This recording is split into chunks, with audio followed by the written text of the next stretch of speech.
നമ്മളിൽ നിന്നുള്ള പലർക്കും എന്താപ്പോൾ അവർ അങ്ങനെ അങ്ങോട്ട് പോയാൽ എന്താവും, അവരെ വിട്ടാലൊന്നും വരാതെ ഇവിടെ പലരെയും വിട്ടിക്കണ്, ഇവിടേക്കാൾ വലിയ പലരെയും നമ്മൾ വിട്ടത്.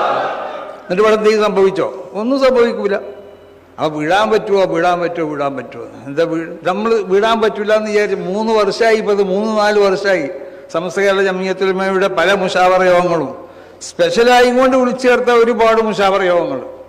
ഇതൊക്കെ ഇതിനു വേണ്ടിയാണ്, എങ്ങനെയെങ്കിലും യോജിപ്പിച്ചുകൊണ്ട് പോകാൻ വേണ്ടിയിട്ട്. പിന്നെ നമ്മളായിട്ട് ചർച്ച ചെയ്തിട്ടില്ല എന്ന് പിന്നെ പറയാം, എന്നും ഇങ്ങനെ ചർച്ച ചെയ്തിട്ടില്ല എന്ന് പറയാം.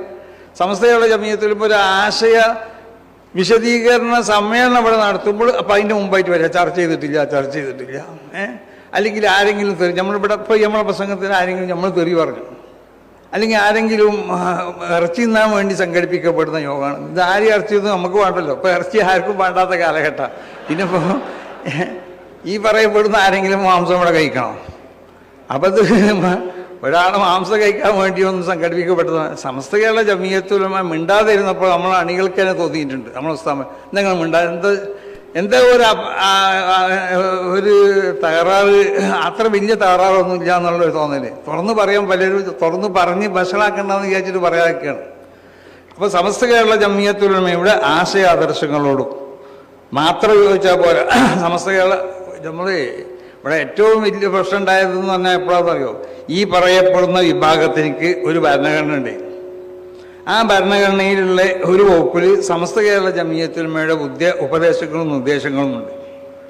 ആ ഉപദേശങ്ങളും നിർദ്ദേശങ്ങളും എന്നുള്ളത് അതിന് മാറ്റി പിന്നെ സമസ്ത കേരള ജംഇയ്യത്തുൽ ഉലമയുടെ ബന്ധപ്പെട്ട ആളുകൾ അവർ ഇതിൽ ഉപദേശക സമിതിയൊക്കെ ആയിരിക്കും എന്ന് പറഞ്ഞു, അത് മാറ്റി. അങ്ങനെ പല മാറ്റലുകളും ആ ഭരണഘടനയിൽ മാറ്റിക്കൊണ്ടുള്ള പുതിയൊരു ഭരണഘടന, അത് അവർക്കിഷ്ടമുള്ളതുപോലെ ഈ പ്രസ്ഥാനത്തിന് കൊണ്ടുപോകണമെങ്കിലും സമസ്തൻ്റെ പേരിലായി കൊണ്ടുപോകും വേണം. അപ്പോൾ ജനങ്ങൾക്കിത് സമസ്തയിൽ നിന്ന് വിട്ടിട്ടില്ല എന്ന് മനസ്സിലാക്കുക. ജനങ്ങളുടെ മുന്നിൽ സമസ്ത കേരള ജംഇയ്യത്തുൽ ഉലമ അംഗീകരിച്ചതായ ഒരു വിദ്യാഭ്യാസ പാഠ്യ പദ്ധതിയാണിതെന്ന് വ്യക്തി തീർത്തു കൊണ്ടിട്ട് സമസ്ത കേരള ജംഇയ്യത്തുൽ ഉലമയോട് ഒരു ബന്ധവുമില്ലാതെ സമസ്ത കേരള ജംഇയ്യത്തുൽ ഉലമയെ തെറി പറയുന്ന ഒരു വിഭാഗം പണ്ഡിതന്മാരെന്ന് പറയുന്നത് അല്ലാഹു അഅലം അവരെ ഉണ്ടാക്കി തീർക്കാൻ വേണ്ടിയിട്ട് സംഘടിപ്പിക്കപ്പെട്ടതായ ഒരു വിദ്യാഭ്യാസ രീതിയാണിത്. അതുകൊണ്ട് ഈ രീതിയായിട്ട് ഒരുമിച്ച് പോകാൻ നമുക്ക് ഒരിക്കലും സാധ്യമല്ല. അപ്പം അതുകൊണ്ട് അവരോട് പറയാനുള്ളത്, നിങ്ങൾ സമസ്ത കേരള ജംഇയ്യത്തുൽ ഉലമയുടെ ഉപദേശങ്ങളും നിർദ്ദേശങ്ങളും സമസ്ത കേരള ജംഇയ്യത്തുൽ ഉലമയുടെ ഉദ്ദേശ ലക്ഷ്യങ്ങൾ ഞങ്ങൾക്ക് പഠിപ്പിക്കുകയല്ലേ വേണ്ടത്. ഞങ്ങൾക്ക് പഠിപ്പിക്കേണ്ട ആവശ്യമില്ല. ഉദ്ദേശ ലക്ഷ്യങ്ങൾ എന്താണെന്നുള്ളത് അത് ഫത്വ കൊടുക്കുക, കിതാബ് ഓതി കൊടുക്കുകയൊക്കെ പറഞ്ഞുകൊണ്ട് ഞങ്ങളിങ്ങനെ ഒരു പാവപ്പെട്ട ആളുകളുള്ള ഞങ്ങളതായിട്ട് പോയിക്കൊണ്ട് എന്തായാലും പഠിക്കാം.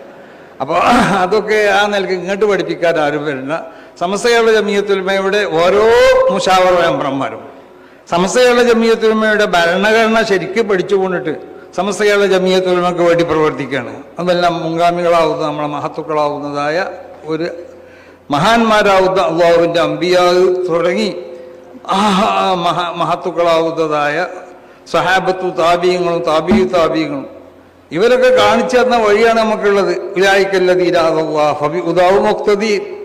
അവരെ ഹിദായത്തിലൂടെയാണ് പിൻപറ്റേണ്ടത്.